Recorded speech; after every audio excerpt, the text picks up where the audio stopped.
You've seen her in sports.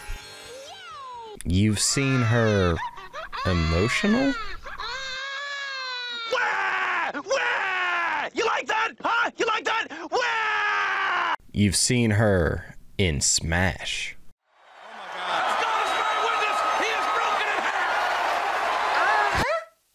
You've seen her drawn by a guy who was getting smashed.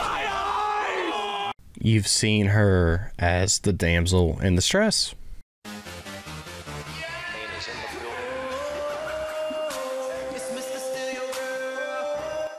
But now you see her for the first time, center stage, in a brand new adventure, in Princess Peach's Showtime.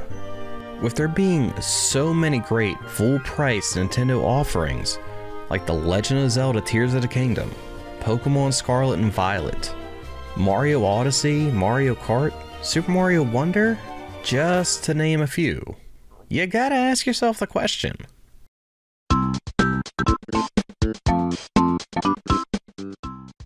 Hey dudes, I just finished Princess Peach Showtime over the weekend, and I'd like to share my thoughts. I'll start with telling you what the game is, what I thought was good, what I thought was bad, and the all-important question, is Princess Peach Showtime worth $60? I streamed this playthrough over on my Twitch channel, Immature Rated Gaming. If you'd like to check that out and future reviews that I tape, you can go hop over there. As always, if you enjoyed a video, be sure to leave it a like, and if you'd like to see more videos like this, go ahead and subscribe. With that out of the way, let's start with, what is Princess Peach Showtime? Princess Peach Showtime is an adventure game, where this time, instead of being Mario, you'll play the part of Peach, being a theater goer. But soon after arriving at the theater, it's taken over by Madame Grape and the Sour Bunch, where everyone's locked up, the lead stars have been kidnapped, taken, something. And you must stop Madame Grape and the Sour Bunch with the help of your companion Stella. You'll take the leading role in these plays, being a cowgirl, a mermaid, a baker, a ninja, things like that. While you're in these plays, you'll be seeking out things called sparkles. Think of them like stars from Mario 64. You'll be using them to power up Stella, to gain you access to the baddies that you can defeat, to further your goal of getting the Madame Grape and taking back the theater. So let's talk about the things that I thought were really good in this game.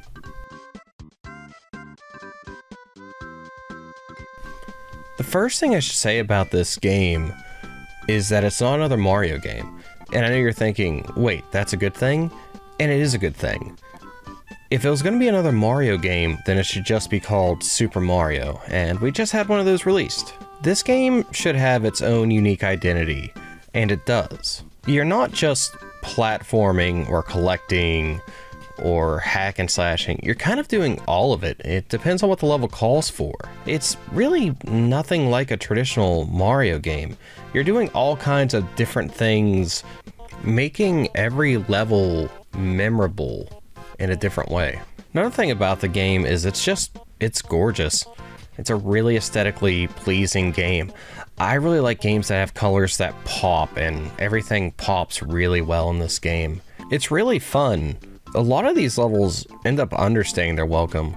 You'll find yourself really enjoying things like the sword fighting or being a cowgirl, and then the level ends and you can't wait to get to the next level where you get to do those things again. Any one of these outfits, these stages you're doing with whatever gimmick you're doing, could honestly be a game on its own. It's a bunch of small bite-sized adventures inside of a larger adventure. This is an excellent starting game as well if you're looking to get your little ones into gaming. I mean, it's safe. There's nothing too lewd, overly violent, and it's like 2 buttons. Most levels are 2 buttons. You do different things with the 2 buttons every level to keep things fresh, but you're really just 2 buttons and a joystick and you're off to the races in this. As well as it's fairly easy. It's also a great game if you want to backseat your kids and teach them little puzzles and things like that. It's amazingly easy. I think anybody would be lucky to have this as their first game if you're looking for a starter game. One side note I should mention is that this game does seem, or at least is getting the reputation, that it's only geared towards girls, and I think this game is for everybody. I mean, I guess the aesthetics and things like that kind of put you in the mind of like the old kind of Barbie games and those horse riding games and stuff like that. But I mean, really, I don't feel like this is a game for just little girls. I think boys will like this too. I think grown-ups will like this. It's just a fun, cute game. It has a female protagonist. And yes, you can change her aesthetics, but really, I don't think that this isn't a game that can't be for everybody. Alright, let's get into some of the things that I thought were pretty bad about this game. So the number one thing I really didn't like about this game is it is short. Remember how I said levels understay their welcome? Yeah, well, there's not a lot of them. You get 3 levels per unique outfit, and they're not particularly long. Yeah, they're fun, but I'm seeing a lot of people beat this game between 6 and 9 hours. It took me 10. I played slow, casually. I was recording, and I was talking to my chat room on Twitch. And, I mean, so this game is something you can enjoy on a weekend, you know? But it's for $60 in the modern day. I know you're not supposed to equate quantity and quality, you know, but I like a good game, even if it's linear, to at least get my attention for 30 hours. I don't think that's asking so much. But yeah, the main playthrough, it's just short. And that's not to say there's not post-game. There is post-game, but the post-game is more of a challenge mode that they dump in there, like doing levels damageless and things like that for some extra sparkles, extra completion rewards. No game-breaking unlock. You don't get to play as Luigi. Minor spoilers, I guess. But I guess I'm saying the post-game doesn't really add any real substance to the game. So, I mean, if you want to play it so you can say you mastered Princess Peach Showtime, hey, it's there, and people will do that. Some people will enjoy it. It's not really what I consider extra quality, and even if you would say it doubles the amount of playtime, that's still not that meaty. That's still a short game.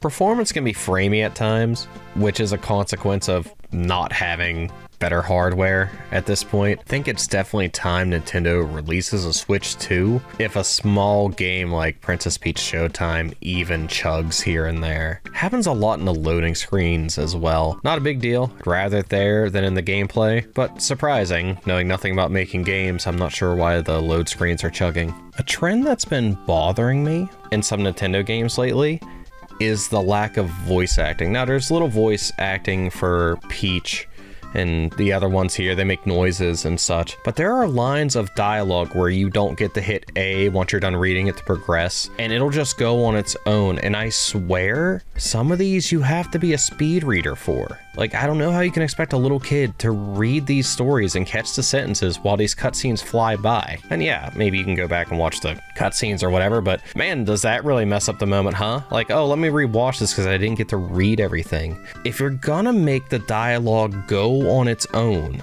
and you're gonna make me speed read, just have it voice acted. Just have it voice acted at this point. It's not a long game. Nintendo certainly has the money. I don't see the reason that we hire these voice actors and we don't have them read a script. All right, let's get to the question then. Is Princess Peach Showtime worth $60? So, do I think Princess Peach Showtime is worth $60?